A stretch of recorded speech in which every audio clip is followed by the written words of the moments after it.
हे भगवान, पता नहीं क्या पिला दिया। एक तो सर चकरा रहा, ऊपर से ये बारिश, कुछ दिखाई नहीं दे रहा।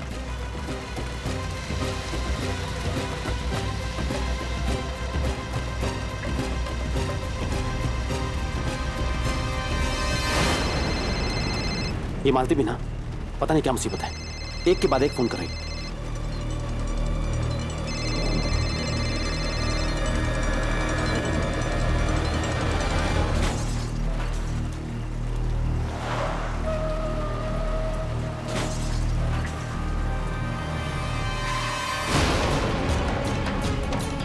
हे भगवान, ये क्या होगा? देखो भाग रहा है, पकड़ो इसको, पकड़ो, देखो भाग रहा है, पकड़ो इसको, पकड़ो।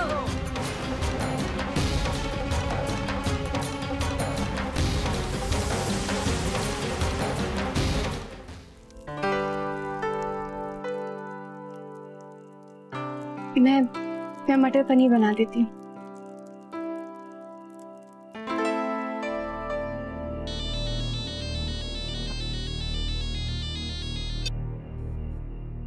हेलो भाभी, देख मैं हॉस्पिटल से बात कर रही हूँ। मुझे तुझे एक बहुत ही जरूरी बात बतानी है। मीनू जी का फोन भी नहीं लग रहा है, लेकिन तेरा ये बात जानना बहुत जरूरी है।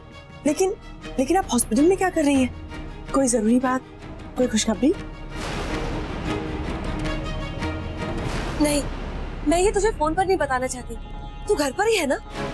जी भाभी, मैं तो घर पे हूँ। अच्छा ठीक है।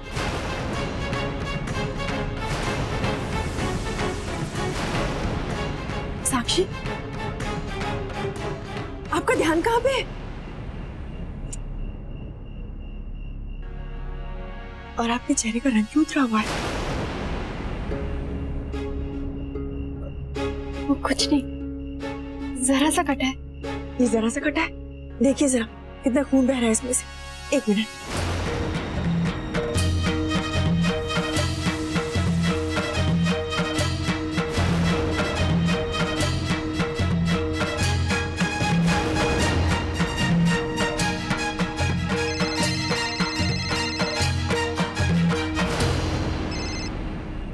हेलो, हाँ सुनीता, अरे बड़े दिनों के बाद याद आई।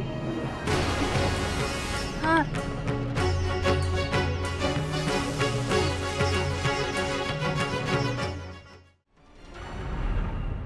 इतने सारे फूल और इतना छोटा सा गुलदान, इसमें इतना क्या सजाना, लगा दीजिए ना जितना समाते हैं।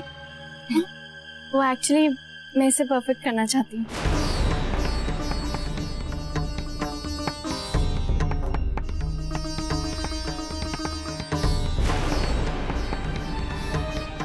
जल्दी से जाकर रागिनी को बुला लो। जी अभी बुलाती हूँ। मुझे आपसे कुछ कहना है। छोड़ छोड़, तेरी झूठी कहानियां सुनने के लिए मेरे पास बिल्कुल टाइम नहीं है। ये देख, ये तेरी रिपोर्ट की डुप्लीकेट कॉपी है। झूठ तो मैं बोलती नहीं, आज पूरे परिवार के सामने तेरा भांडा फोड़ कर ही दूंगी। हाँ, लेकिन उससे पहले आपको मेरी बात सुननी होगी। वसुंधरा जी नमस्ते। नमस्ते। क्या बात है मालती, यहाँ इस वक्त, और वो भी अकेले? हाँ भाभी, आपने डिनर किया? अगर नहीं तो प्लीज हमारे साथ डिनर खा लीजिए। मुझे डिनर विनर नहीं चाहिए, मैं ठीक हूँ। वो दरअसल मैं रागिनी से मिलने आई थी। मुझे ना उससे एक बहुत जरूरी बात बतानी थी। वो क्या है ना? मम्मी जी आप आराम से बैठिए ना, मैं आपके लिए और भाभी के लिए चाय लेकर आती हूँ। ठीक, आओ मालती, आओ बैठते हैं। आई एम सो सॉरी, मुझसे ऐसा कैसे हो गया? कोई बात नहीं, हम चेंज करके आते हैं। मालती आराम से बैठो, हम अभी आते हैं। झूठ तो मैं बोलती नहीं, तेरे जैसी चालाक औरत तो मैंने आज तक नहीं देखी। अरे तू तो यूं चुटकी बजा के तिकड़म लगा लेती है। रागिनी हमेशा कहती थी कि तू धोखेबाज है, सही कहती थी वो, लेकिन तेरी भोली भाली सूरत के पीछे ऐसा शैतानी दिमाग छुपा है, ये आज पता चला है मुझे। काश हम लोगों ने रागिनी की बात मान ली होती थी। वो सब तो मैं जानती हूँ, पर जो मैं जानती हूँ वो आपके लिए जानना बहुत जरूरी है। रागिनी, हमारे पति से एक बहुत बड़ा एक्सीडेंट हुआ है, जिसके लिए उसे कई साल की जेल हो सकती है। अगर तुमने अपना मुंह खोला ना तो मैं तो उसे जेल भिजवा के रहूंगी। सारे सबूत है मेरे पास।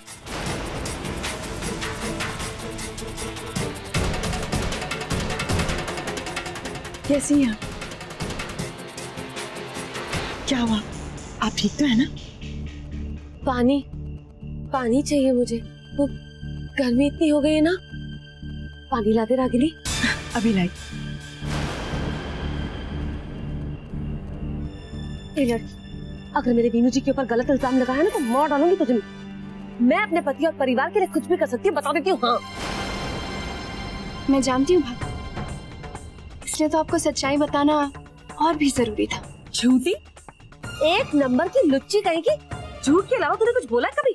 आज तो मैं सबको तेरी सच्चाई के बारे में बताकर ही रहूंगी। हाँ मैं जानती थी आप बिल्कुल ऐसा ही सोचेंगी, इसलिए इस बार मेरे पास सबूत भी है।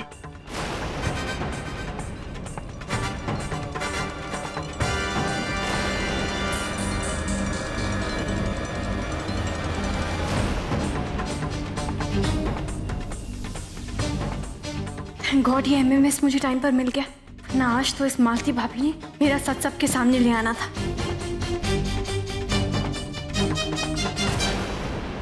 देख लिया, यकीन हो गया? तो चलो एक सौदा करते हैं। अगर आप मेरे बारे में रागिनी दीदी और वसुंधरा जी को कुछ नहीं बताओगे तो मैं विनीत जी के बारे में पुलिस को कुछ नहीं बताऊंगी, ना ही कोई सबूत दूंगी।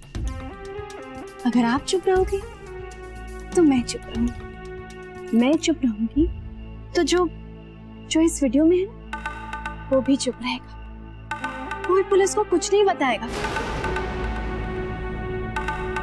हाँ, वो जिंदा है, हॉस्पिटल में। तो बोलो, सौदा मंजूर या नहीं? तेरी इतनी हिम्मत, तुझे तो मैं देखो, या तो अपने पति और परिवार को बदनामी और बर्बादी से बचा, या फिर रागिनी राजवंश के परिवार।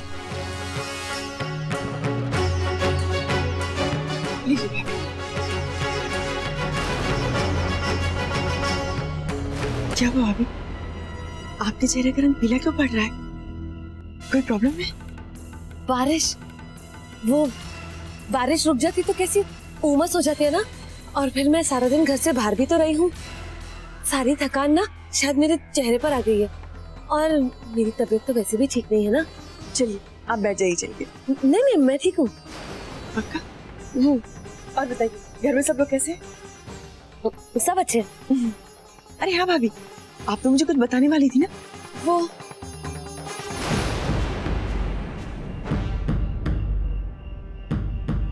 माँ बनने के बारे में। क्या मतलब आप माँ बनने वाली है? ये तो बहुत बड़ी खुशखबरी है। कौन माँ बनने वाली है? वो मालती भाभी कह रही थी कि वो प्रेग्नेंट है। सच मालती? नहीं मैं प्रेग्नेंट नहीं हूँ। आप नहीं? तो फिर किसकी बात कर रही हैं आप? मेरी। अभी तो तुमने कहा मालती कि तुम प्रेग्नेंट नहीं हो। वही तो सारी समस्या है। मुझे ऐसा लगा था, वो उल्टियां हो रही थी ना इसलिए, पर जब डॉक्टर से जांच कराई तो पता चला कि गैस की प्रॉब्लम है। वो देखो ना, मुझे कितना अजीब लग रहा है कहने में। क्या है ना, गलतफहमी में आकर तुझे फोन कर दिया, सोचा तुझे खुशखबरी दे दूं, लेकिन जब डॉक्टर से मिलके आई तो सारा टाइट है, फिस हो गई। देखो ना, एक बच्चे की माँ होने के बाद भी मैं कैसे भूल कर बैठी। झूठ तो मैं बोलती नहीं, मैं भी ना एक नंबर की बेवकूफ हूँ। नहीं मालती, अक्सर ऐसा होता है कि कई बार आसार एक जैसे हो जाते हैं, और जब शक हो तो गलतफहमी हो जाती है, और खासकर जब दूसरे बच्चे की चाह हो तो। हाँ, मैं चलती हूँ। भाभी खाना खा के जाइए ना। मैं एक काम करती हूँ, मैं भैया को पूछ लेती हूँ कहाँ पे, उन्हें यहाँ पे बुला लेती हूँ। खाना खा लीजिएगा, फिर उनके साथ चले जाइएगा। नहीं, तुम्हारे भैया को मत बताना, पता नहीं कि किस हालत में होंगे। क्यों भाभी, क्या हुआ भैया को? नहीं कुछ नहीं। ओहो, मेरा भी दिमाग ना आज फिर गया है, पता नहीं क्या बोल रही हूँ मैं। तेरे भैया ना आजकल कितने बिजी रहते हैं ना काम में, वक्त नहीं रहता उनके पास, इसलिए तो वो मेरे साथ डॉक्टर के पास भी नहीं आए। देख रागिनी, मैं चलती हूँ, वैसे भी बहुत देर हो चुकी है, कहीं तेरे भैया घर ना पहुंच गए हो, है ना? ठीक है भाभी, मैं ड्राइवर को बोल देती हूँ, वो आपको छोड़ देगा। हाँ, मैं जाती हूँ। बहुत अच्छा लगा भाभी जो आप यहाँ आई। विनीत भैया को मेरा नमस्ते कहिएगा। हाँ, बाय। क्या हो रागिनी, काफी परेशान लग रही हो? मालती भाभी को आप अपनी प्रेगनेंसी को लेके कंफ्यूज होना समझ में आता है, लेकिन उनका अचानक यहाँ पे आना और ये कहना कि वो प्रेग्नेंट नहीं है, ये बात मुझे कुछ अजीब सी लग रही है। रागिनी, मालती भाभी ने आपसे कहा होगा कि वो आपसे आके मिलेंगी, बस शायद इसीलिए मिलने आ गई। हो सकता है, पर जब उन्हें पता चल गया था कि वो प्रेग्नेंट नहीं है, तो उनका यहाँ पे आकर ये बताना कि वो प्रेग्नेंट नहीं है, ये बात मुझे परेशान कर रही है। और फिर उनका बर्ताव भी कुछ अजीब सा लगा मुझे। ऐसा लगा कि वो कहना कुछ और चाह रही थी, बट यहाँ पे आके उनका मन कुछ बदल गया। रागिनी, शायद पिछले कुछ दिनों से जिस तरीके के हालात बन पड़े हैं ना, मुझे लगता है आप दोनों की शक करने की आदत सी पड़ गई, बस और कुछ नहीं। शायद आप सही कह रहे हैं। आपका आराम करने का वक्त हो गया रागिनी, आप निश्चिंत होकर आराम करिए। आराम तो मैं तब करूंगी जब मैं ये पता लगा लूंगी कि जिया जी के दिमाग में और उनके मन में आखिर चल क्या रहा है। जब उन्होंने खुशी को माफ कर दिया था, फिर अचानक से उनका ये कहना कि वो खुशी की भलाई के लिए उसके पास नहीं जाएंगे, उससे दूर रहेंगे, ये बात मुझे बहुत परेशान कर रही है। रागिनी, आपने आलेख भैया को स्कूल जाने के लिए मना लिया है, मुझे लगता है कि इसके अलावा आपको फिक्र करने की और जरूरत नहीं। बात मेरे को समझ में नहीं आ रहा, ऐसा कैसे कर दिया मैंने शैंपेन पी थी, लेकिन मैं क्या करता। सब दोस्त जश्न के मूड में थे और उन्होंने जबरदस्ती पिला दी मुझे। बारिश बहुत तेज थी और सड़क पर लाइट भी बहुत कम थी। फिर अचानक से तुम्हारा फोन आया और फिर पता नहीं कहां से अचानक वो आदमी गाड़ी के सामने आ गया। मुझे ज्यादा नहीं पीनी चाहिए थी और सबसे बड़ी गलती तो मैंने ये की कि मैं वहां से एक्सीडेंट की जगह से भाग आया। घिन आ रहे मुझे अपना, कुछ समझ में नहीं आ रहा। बस करिए विनू जी, मत कोसिए अपने आप को। जो कुछ भी हुआ वो एक अनहोनी थी, हम उसे बदल तो नहीं सकते ना। मेरी मानिए तो इस सबको एक बुरा सपना समझ के भूल जाइए। मालती, कैसे भूल जाऊं? ये हादसा मेरे दिमाग पर हावी हो गया। अरे मुझे कम से कम वहां रुक कर देखना तो चाहिए था कि वो आदमी जिंदा है या एक तो ये कानूनन अपराध है और इंसानियत के खिलाफ भी। काश कि मैं वक्त को पीछे ले जा सकता और कुछ कर सकता। विनू जी, ऐसा हो तो नहीं सकता ना, तो फिर ऐसा नहीं हो सकता मालती, लेकिन एक काम जरूर हो सकता है। मैं खुद को पुलिस के हवाले कर देता हूं और उसके बाद कानून को जो करना होगा वो करेगा। विनू जी, मैं आपके हाथ जोड़ती हूँ, ऐसा मत करना।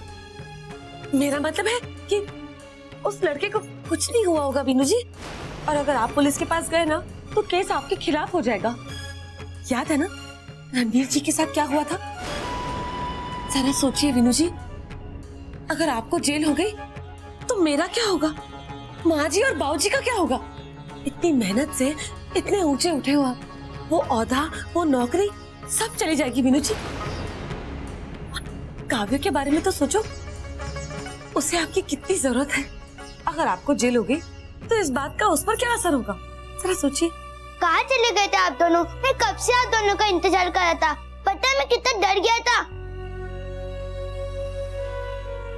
कल स्कूल में फादर्स डे और आपको चलना है, सबके पापा आने वाले हैं।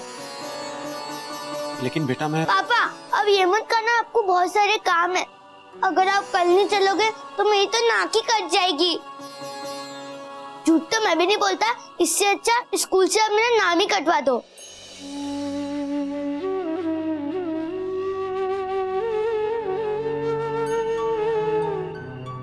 हाँ बेटा, मैं जरूर आऊंगा। वाह सच्ची पापा, हम दोनों मिलके बेस्ट टीम बनाएंगे, सबको हरा देंगे, हम ही जीतेंगे, देखना आप। हाँ, हम ही जीतेंगे।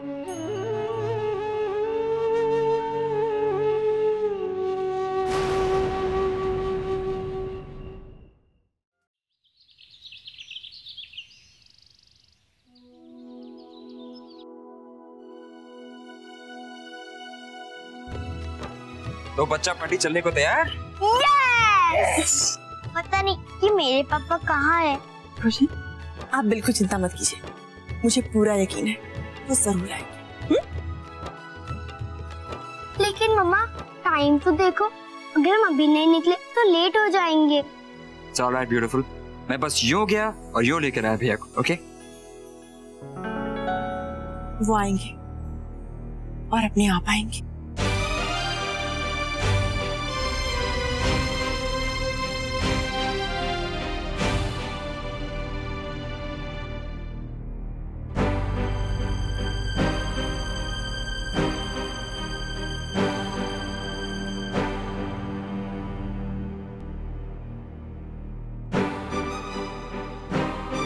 रामी, तुम जाओ, तुम्हें देर हो रही होगी ना।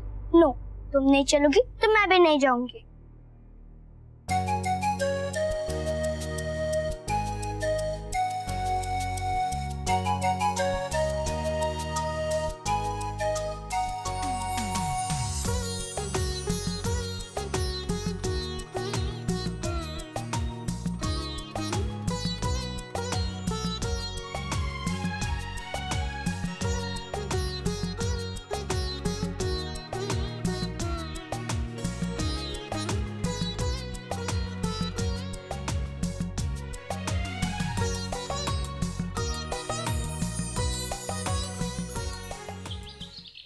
Good morning, children, and good morning, parents. Welcome you all, especially the loving dads and papa, to the very special celebration of Father's Day.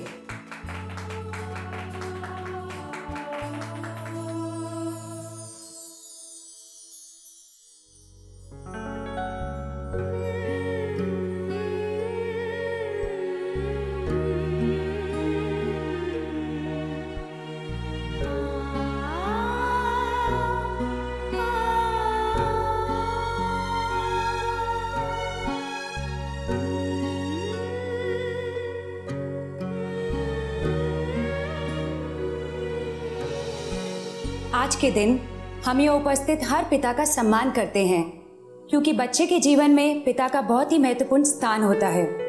एक पिता अपने बच्चे के लिए हर दिन बहुत कड़ी मेहनत करता है ताकि वो उसकी परवरिश अच्छे से कर सके।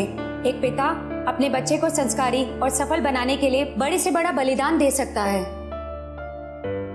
आप बिल्कुल करेक्ट बोल रही, मैं भी वैसे ही बनूंगा जैसे एक अच्छे पापा को होना चाहिए। परवरिश करने वाला, स्ट्रिक्ट होकर अपने बच्चे को अच्छी और सच्ची बात सिखाने वाला। I promise.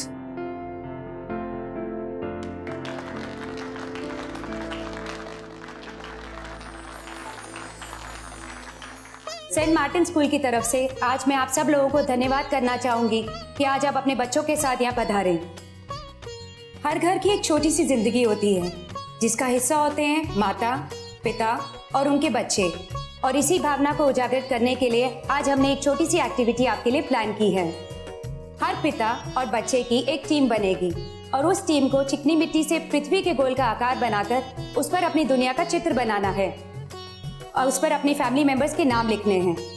So children and fathers, are you ready? All the best to all.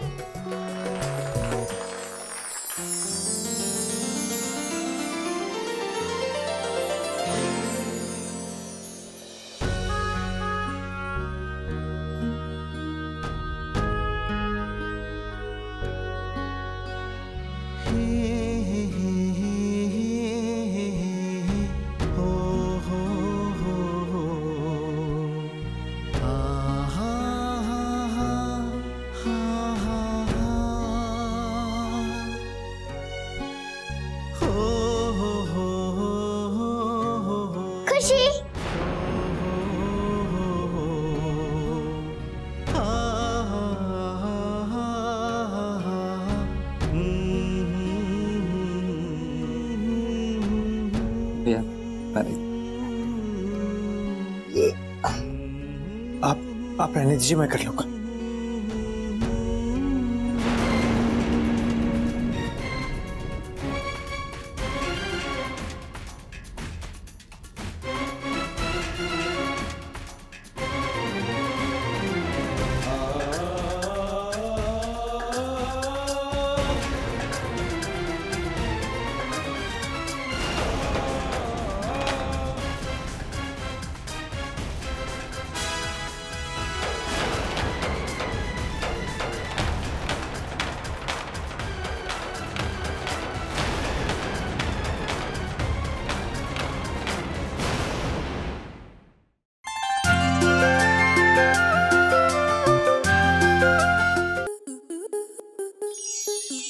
enjoy more such amazing videos, subscribe to our YouTube channel.